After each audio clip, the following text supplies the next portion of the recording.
چین کے خلاف تو کیا دونوں ملکوں میں، ملک میں آگے جا کے بتاؤں گا. پاکستان کے خلاف انہوں نے کہا کہ پاکستان کا جو جوہری پروگرام ہے اور جوہری اثاثے ہیں وہ انتہائی بے ترتیب ہیں، اور پاکستان خطرناک ترین ملک ہے اور پاکستان سے منوانا بہت مشکل کام ہے. یہی کام چین کے ساتھ ہے کہ ہم انگیجمنٹ کر رہے ہیں، ہم آپس میں لگے ہوئے ہیں اور ان کو راہ راست پہ لے آئیں گے، بہت جلد لے آئیں گے. کوشش جاری ہے ہماری چین پہ بھی اور پاکستان پہ بھی. تو یہ جو گفتگو ہوئی ہے اس کے بعد تو بڑے سوالات اور یہ خطرے کی گھنٹی ایسے کچھ بعید نہیں ہے. میں پھر کہوں گا کہ 3-4 باتیں. نمبر 1، پاکستان کے وزیر خارجہ بلاول بھٹو 2 ہفتے وہاں پہ قیام پذیر رہے، ان کی اعلیٰ ترین حکام سے ملاقاتیں ہوئیں. تو کیا یہ ہماری خارجہ پالیسی تھی؟ کیا یہ ہمارے وزیر خارجہ کے دورے کا آؤٹ کم ہے؟ شہباز شریف صاحب وہ رہے وہاں پہ اور UN جنرل اسمبلی سے خطاب کے موقع پہ انہوں نے بھی فوٹو سیشن کروایا پریزیڈنٹ بائیڈن کے ساتھ بھی، اور ایسی ویڈیوز جاری کی گئیں، بے تکلفی دکھائی گئی امریکی وزیر خارجہ کے ساتھ بھی. تو کیا یہ ہماری کامیاب ترین خارجہ پالیسی ہے، ہمارے کامیاب ترین دوروں کا نتیجہ ہے یہ جو آؤٹ کم ہوا ہے؟ اس کے بعد ہماری ملٹری لیڈرشپ کا 1 ہفتے کا وزٹ، طویل ترین وزٹ، تو کیا یہ ہماری اس دورے کی آؤٹ کم؟ کیوں ہم پھر تینوں سول اور ملٹری لیڈرشپ جو ہے وہ سب کے سب کیوں نہیں قائل کر سکے، اور کیوں ہم اپنے جو گڈ آفیسز ہیں وہ یوز نہیں کر سکے اس سٹیٹمنٹ کو رکوانے کے لیے؟ پھر یہ بات ہے، یہ تو ایک اپنی جگہ. اب پاکستان میں آتے ہیں. پاکستان میں سب سے پہلے عمران خان صاحب بولے ہیں اس کے خلاف، اور عمران خان صاحب پہلے دن سے کہہ رہے ہیں کہ جتنا زیادہ آپ جھکتے جائیں گے ان کے سامنے، جتنی زیادہ باتیں ان کی مانتے جائیں گے، یہ ڈو مور کرتے جائیں گے، اور اسی لیے ان کو روکنا ضروری ہے. اب یہ مراسلے کے نتیجے میں جو کچھ ہوا، اب اس حکومت سے، اس رجیم کے بارے میں کے دور میں یہ باتیں کہی جا رہی ہیں، ان کو پریشر میں مزید لایا جا رہا ہے. ان کو پریشر میں لانا مقصود ہے کہ جناب، اور پوری دنیا کو بھی یہ بتانا مقصود ہے. پھر چائنا اور پاکستان کو کلب کیا گیا ہے. ایک طرف پاکستان کو کہا جا رہا ہے کہ آپ چائنا سے الگ ہو جائیں، سی پیک کو بھول جائیں، آپ چائنا کے ساتھ اپنی انگیجمنٹس جو ہیں اس کو ری نیگوشیٹ کریں، سی پیک پروجیکٹس کو ری نیگوشیٹ کریں. یہ ساری باتیں کی جا رہی ہیں، اور انڈیا کو چائنا کے مقابلے میں کھڑا کرنے کی کوشش کی، انڈیا دوڑ گیا. اب چائنا اور پاکستان میں درمیان اختلافات پیدا کرنی، اور دوسری جانب دونوں ملکوں کو خطرناک ترین ملک قرار دیا جا رہا ہے. اس پہ بنتا کہ، اور ایک ایسے، پھر اگلی بات ایک ایسے موقع پہ کہ جب کہ ہمارے وزیر خارجہ وہاں پہ موجود ہیں، تو یہ سب کچھ آخر ہو کیا رہا ہے؟ عمران خان صاحب بولے ہیں سب سے پہلے، انہوں نے ایک طویل ترین بڑا کیٹاگوریکلی باتیں کی ہیں. اس کے بعد جو اگلا آیا ہے اسٹیٹمنٹ، وہ بھی ڈاکٹر شیرین مزاری کا آیا ہے، پاکستان تحریک انصاف.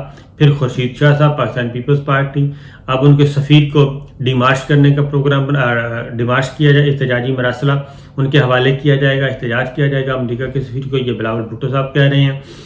تو میں اس سے آگے بڑھ کر کہوں گا کہ ہمارے جوہری پروگرام کے محافظ کون ہیں، ہمارے جوہری اثاثوں کے محافظ کون ہیں؟ یہ باقاعدہ طور پہ ایک ڈویژن ہے، ہماری مسلح افواج اس کو دیکھتی ہیں، پورے کا پورا ایک ڈویژن قائم کیا گیا ہے، اور اس کے ہائی رینکس کے آفیسرز ان کی نگہبانی کرتے ہیں.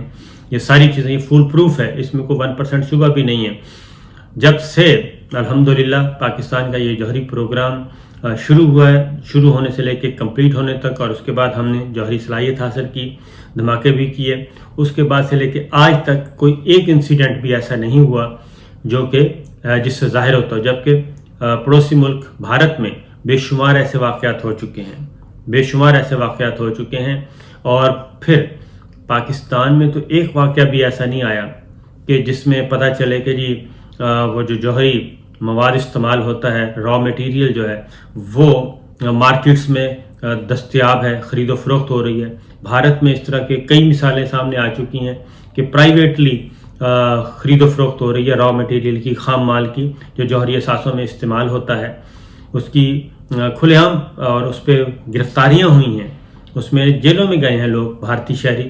لیکن آج تک ہم نے یہ بات کبھی نہیں سنی.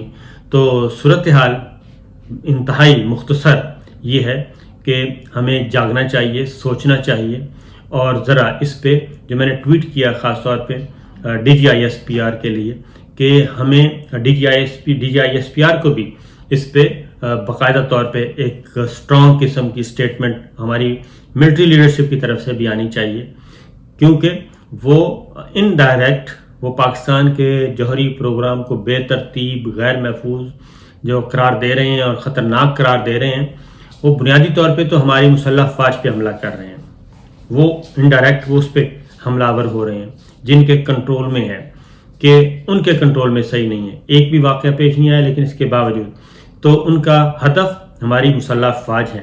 یہ جو کٹ پتلی حکومت ہے، یہ پپٹس نہیں ہیں، ان کو معلوم ہے کہ اس وقت پاکستان میں کس کی حکومت ہے، تو وہ ادھر مخاطب ہیں۔ تو میرا خیال ہے کہ ڈی ایس پی آر افواج پاکستان کے ترجمان میجر جنرل بابر افتخار، جن کی ابھی حال ہی میں پروموشن ہوئی ہے، انہیں چاہیے کہ وہ آئیں میدان میں اور ایک جاندار قسم کا اسٹیٹمنٹ دیں، پریس کانفرنس کریں، سوالوں کے جوابات دیں، اور اس کے ساتھ ساتھ میں تو یہ کہوں گا کہ امریکی سفیر کو بلانا چاہیے، کیونکہ ویسے بھی تو ملاقاتیں کرتے ہیں تواتر کے ساتھ، تو اب امریکی سفیر کو وہاں بھی طلب کرنا چاہیے، اور وہاں طلب کر کے دونوں طرف سے ہماری سول دفتر خارجہ کی طرف سے بھی اور وہاں پہ بھی طلب کرنا چاہیے، اور ان کو احتجاجی مراسلات تھمانا چاہیے، کیونکہ یہ چیزیں غیر معمولی ہیں۔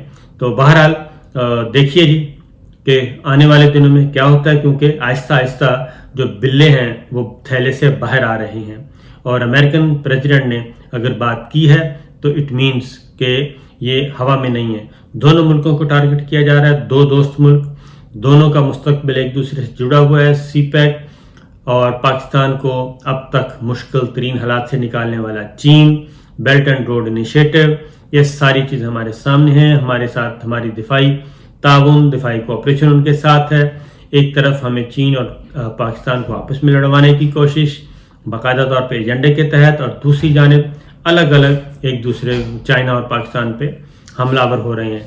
تو یہ معاملات ہیں، لیکن ابھی تک افسوسناک بات یہ ہے، ابھی تک اس وقت تک جب میں ریکارڈ کروا رہا ہوں ایم بی بی کی طرف سے کوئی نہیں آیا، ٹویٹرز موجود ہیں، ٹویٹس اکاؤنٹ چل رہے ہیں ہر طرح کی، لیکن بدقسمتی یہ ہے کہ یہ دشمنوں کو، مخالفین کو اس وقت یہ موقع ملتا ہے جب ہم آپس میں ایک نہ ہوں، منیمم ایجنڈا ہمارا ایک نہ ہو۔ ہم اس وقت کیا کر رہے ہیں؟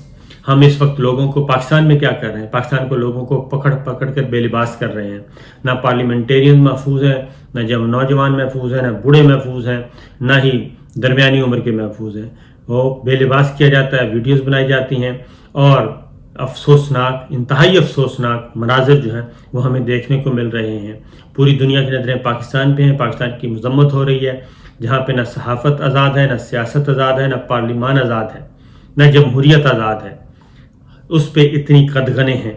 تو ایک طرف یہ گھٹن ہے، جبر ہے، ساری صلاحیتیں جو ہیں ریاست کی وہ اپنے لوگوں کو فتح کرنے میں اور اپنے لوگوں کو دبانے میں اور اپنے لوگوں کو جبر و استبداد کے شکنجے میں کیا کہنا چاہیے جکڑنے میں لگی ہوئی ہیں، جبکہ دوسری جانب آپ خود سوچئے کہ کیا ہو رہا ہے۔ جب یہ کچھ ہوگا تو پھر اسی طرح کے خطرناک ترین بیانات آئیں گے، اور ان کو ڈیفینڈ کرنے کے لیے پھر ڈھونڈ اسے چراغ رخ زیبا لے کر۔ اجازت دیجیے، اللہ حافظ۔